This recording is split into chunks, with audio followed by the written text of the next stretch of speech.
Good morning, colleagues. I hope everybody had a pleasant trip to Traverse City.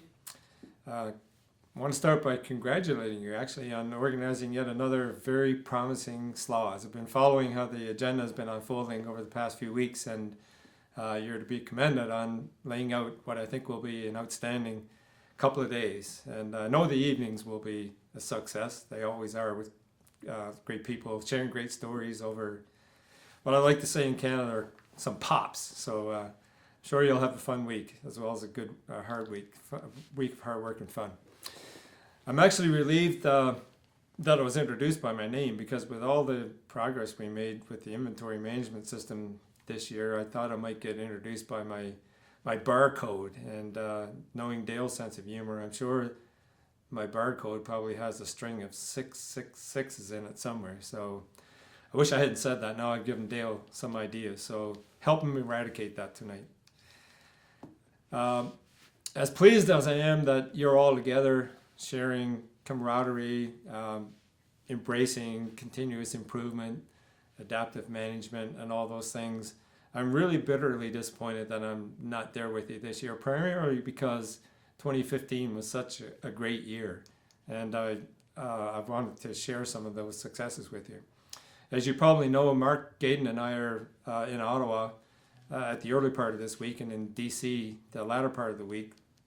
We start our 6-week assault on the US and Canadian governments to promote our programs and to secure the funding for the things that we do best. These are continuing challenging times, but I'll come back to that later.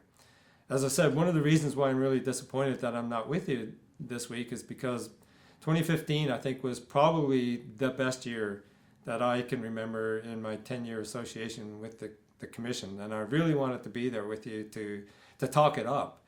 And how can we not start with the 2016 or 2015 sea lamprey adult population numbers that were released in September. 30-year low for Huron, 20-year low for Michigan, below targets in Ontario, steady 5-year decline for Erie and Superior. This narrative really begs to have music put to it. It begs to be a tune. So that's my first challenge for you for this week is, tonight, pick up your guitars, pick up your fiddles, pick up your moonshine jugs, and put a tune to this great narrative. And I can't think of a better name for the tune than the 2015 Ode to Sea Lamprey Chokers. So there you go. There's your first challenge for the week.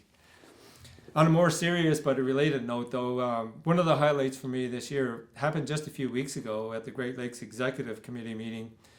Great Lakes Executive Committee is the body that oversees the implementation of the Great Lakes Water Quality Agreement.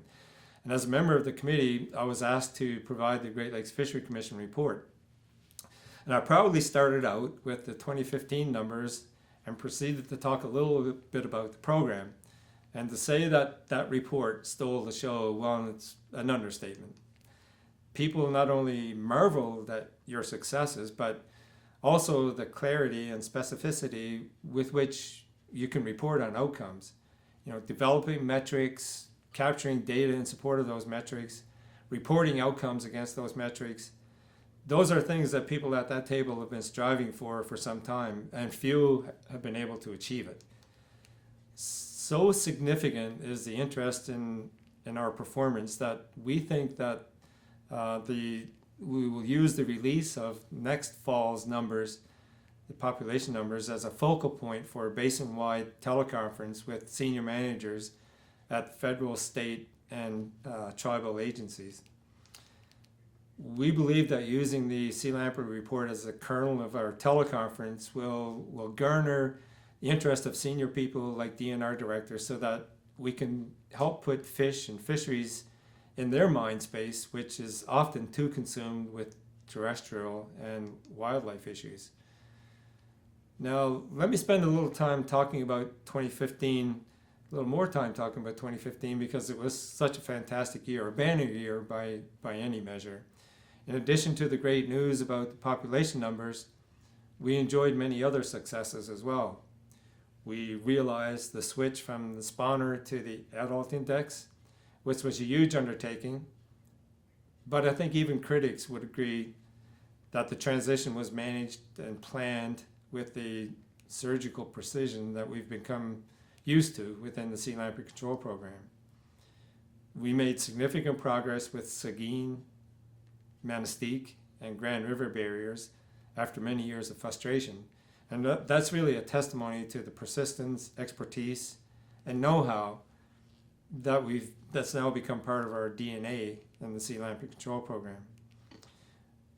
With the 2015 progress, we look forward to 2016 being a breakthrough year for each of those challenging files.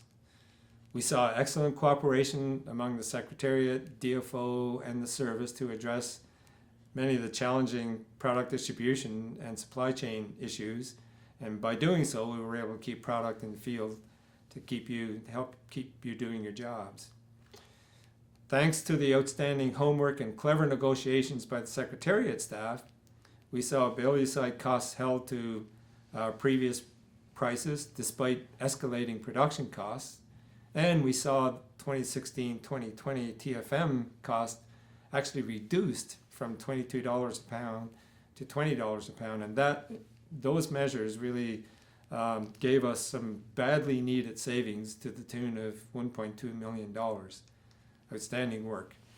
We also hosted a successful sea lamprey resistance and social license workshop last January, and that has spawned some new networks of unlikely research collaborators that are now raising the bar on helping us understand sea lamprey behavior, which is giving us new knowledge that we can now use in our battle with these animals. Then there's the heck. We experienced challenges with cultural values of the First Nation within the Detroit-St. Clair River system. But rather than let that defeat us, it led to a partnership with Walpole Island First Nation that is yielding valuable and frightening data. Perhaps more important is that this new relationship, which is really critical, which will be critical as things play out in the heck in the coming years. Let's talk for a moment then about barriers. At times the Commission has been criticized by some for being too focused on barriers in support of protection against invasive species and diseases at the expense of connectivity in support of normal life cycle of some of our native species. But we ought not to be apologetic for that. We ought not to be apologetic for our quest to build and maintain barriers. However, given our charge to promote sustainability of fish species of common concern, we also must work to facilitate fish passage. 2015 was a significant year for the Commission in responding to this challenge in two ways. First, the Commission co-led, along with the Fish and Wildlife Service, the Aquatic Habitat Connectivity Collaborative, one of 4 focal areas within the Upper Midwest and Great Lakes Landscape Conservation Cooperative. As many of you know, our very own Lisa Walter was selected as the strategic coordinator for the collaborative, and in that capacity, Lisa transitioned over to the Secretariat just this past summer. And Lisa is working with Joe Sheehan from the Services Green Bay office, who is providing technical coordination support for the collaborative. And as you will hear later today in your program, we've established a very aggressive agenda for the connectivity collaborative. We will leverage existing tools, aggressively seek new instruments, new best practices, new protocols to bring aquatic connectivity into the 21st century. Our second response to that challenge in 2015 was to launch the Selective Fish Passage research theme, which is really meant to push innovation and to apply best new technology to facilitate the movement of desirable fish species around barriers while still stopping sea lamprey and other invasives. So as you can see, 2015 was indeed a banner year. Gave us incredible momentum as we head into this new year. Well done to all of you for all your enormous contributions, for your many successes, and thank you for giving us the confidence to boldly push forward into the future. Let me switch gears now and talk a little bit about challenges. I'd be remiss if I didn't talk about challenges. First, let me talk a bit about funding. 2016, we lost some ground in our U.S. funding, unfortunately. We got hit with just over a $273,000 reduction in the budget, reduced our budget to $21.177 million. And while we never like to see losses in our budget, we were actually fortunate just to contain the reduction to $273,000, because at one point we were facing a $1.4 million loss before we actually intervened to restore the vast majority of that proposed reduction. So the investments that we make each year, with dozens and dozens of meetings and presentations and speaking engagements in DC, in particular with key members of Congress, they help maintain the networks that serve us well and protect our funding for the Commission programs. We've already started working on the 2017 budget with weeks of meetings planned in DC in February and March. As for Canada, we were fortunate just to hold the funding at $8.1 million in 2015. Fortunate because in 2015, DFO yet again was facing another year of budget reductions. So just to hold the line was significant.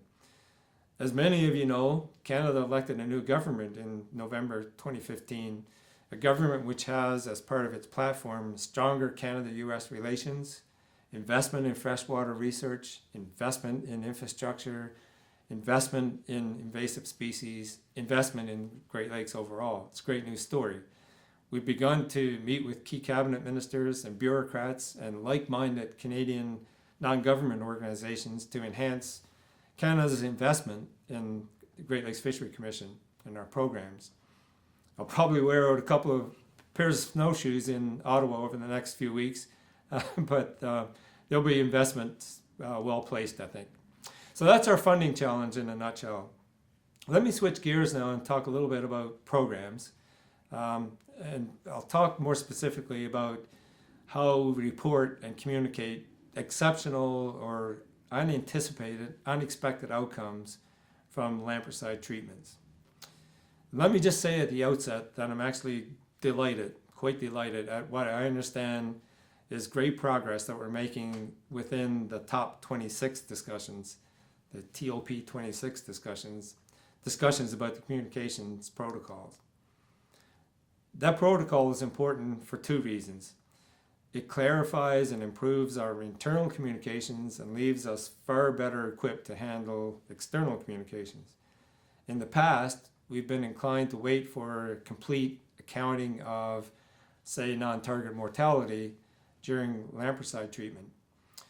And I appreciate that such accounting takes time. I appreciate that precision is important. However, in this era of social media, we don't have the luxury of waiting for a thorough review before we make decisions about how we communicate and what we communicate. It's always better that our state, tribal, and provincial partners and commissioners learn about incidents from us rather than from a third party or the media. So our plan is to let our partners know promptly about unexpected outcomes from lamprey treatments, even results that we might consider to be minor.